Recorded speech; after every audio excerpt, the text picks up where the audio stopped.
звездата с най-дългата коса, също прие нашата покана. Добре дошла, Румяна. Благодаря. Здравейте всички зрители на най-хубавото предаване в най-хубавата телевизия. С какво ще запомниш 97 година?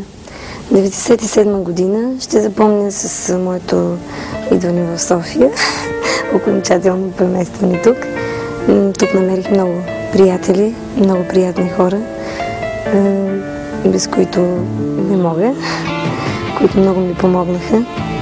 И с двата мои албума, които бяха много успешни, и с тях спечелих много почитатели, много фенове. Какви са очакванията ти от 98? 98 година очаквам да издам нов албум. Надявам се, че ще бъде също така добър, както предните. С много хубави песни. Надявам се. Да не успееш. Какво е твоето новогодишно пожелание? Пожеланието ми към всички е много любов, много обич, много... Никаква тъга в сърцата. Никаква тъга, никакви сълзи. Обичайте се така, както ви обичам и аз.